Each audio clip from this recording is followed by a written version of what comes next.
Mauricio Zambrano. Pueblo hermano cubano, por el cual hoy estamos tratando esta resolución. Hoy hemos hablado cosas muy interesantes en este tema. Hemos hablado de socialismo, de que se han copiado modelos políticos en otros países de Sudamérica. Hemos hablado de dictadura, pero me ha llamado la atención, y con todo el respeto, mi querido general, que se diga dictadura en Venezuela cuando el pasado elecciones en Venezuela se ganaron 18 gobernaciones de 24 estados. Podría decirse que se hizo trampa, pero ahí están las organizaciones internacionales diciendo que han sido unas elecciones transparentes. Así que creo que si hablamos de dictadura, deberíamos de ver un poquito más las situaciones que están ocurriendo en otros países. Ahora, yendo al tema que nos atañe, expresar nuestra solidaridad con la hermana República de Cuba, y por eso estamos apoyando esta resolución.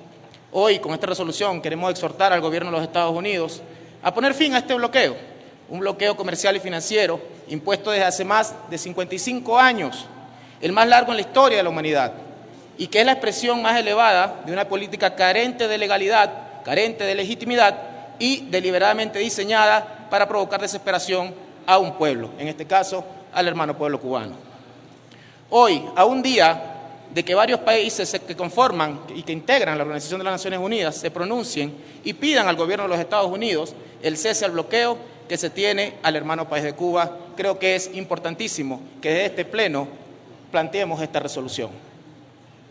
Hace más de 2 años veíamos con mucha esperanza los diálogos entre los presidentes de Cuba, Raúl Castro Ruz y Barack Obama de los Estados Unidos, donde anunciaron el restablecimiento de las relaciones diplomáticas entre ambos países, donde el presidente norteamericano reconoció el fracaso de la política del bloqueo económico contra Cuba y la necesidad de realizar un cambio en este sentido.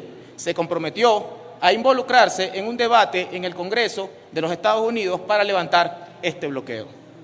Recordemos que durante los años 2015 y 2016, los departamentos del Tesoro y Comercio de Estados Unidos realizaron varias enmiendas a las regulaciones sobre Cuba, las cuales, si bien constituyen pasos positivos, fueron insuficientes. Unas de estas acciones fueron restablecer los vuelos regulares de Cuba y Estados Unidos, los cuales han mencionado, reactivar el comercio en productos y servicios de telecomunicaciones, y en la esfera financiera se autorizó el uso del dólar en las transacciones internacionales de Cuba. Sin embargo, estas medidas no se han podido llevar a la práctica, ya que persiste el temor de instituciones financieras y de los propios proveedores estadounidenses de desarrollar este tipo de actividades comerciales con Cuba, debido al riesgo que representa operar con un país sometido a sanciones de Estados Unidos. Estas fueron algunas de las resoluciones, pero es necesario que este tipo de prácticas de bloqueos ya no continúen, porque afectan al pueblo cubano, causando daño no solo en lo económico, sino en otras áreas. Ejemplo de esto, el área de la salud, que a pesar de tener problemas por no contar en muchas ocasiones con los medicamentos necesarios, a pesar de ello Cuba alcanzó una tasa de mortalidad infantil del 4.1 por cada 1000 nacidos vivos, al cierre del primer semestre de 2017, una de las más bajas del planeta, y las personas que nacen en Cuba tienen una esperanza de vida al nacer de 78 u 80 años promedio.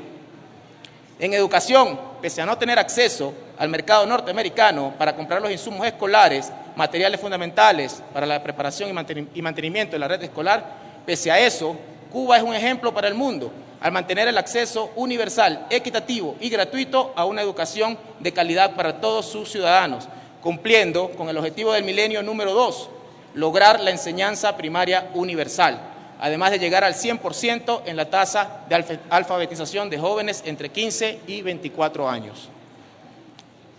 El bloqueo también ha atentado contra el desarrollo del deporte, mencionado aquí en este pleno, ya que no les permite adquirir los implementos deportivos que son de uso obligatorio de acuerdo a los reglamentos oficiales de federaciones internacionales.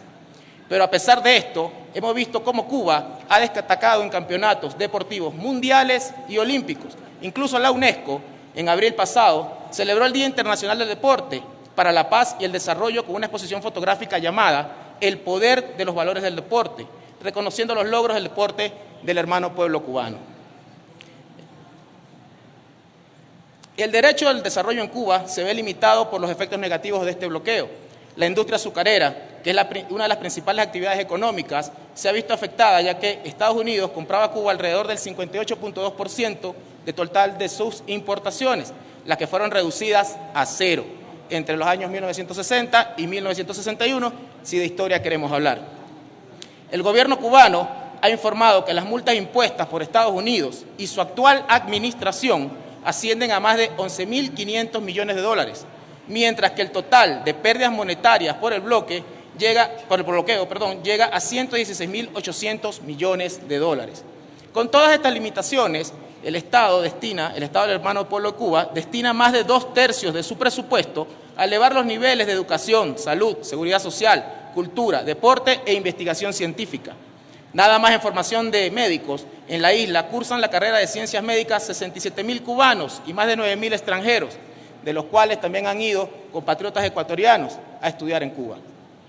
Hoy, en pleno siglo XXI, este tipo de presiones y acciones políticas deben dejar de existir. Queremos que Cuba ya no tenga limitaciones para su desarrollo y continúe aportando al mundo. Pese a que más del 70% de la población cubana ha nacido bajo el bloqueo, su pueblo ha logrado salir adelante y busca reafirmar su legítimo derecho a la autodeterminación económica y política. Es por eso, estimados colegas, que debemos decir basta de bloqueo, basta de políticas internacionales que atenten al desarrollo de cualquier pueblo. Desde esta asamblea debemos hacer fuerza para que el hermano pueblo cubano ya no tenga que seguir viviendo con este bloqueo. Muchas gracias.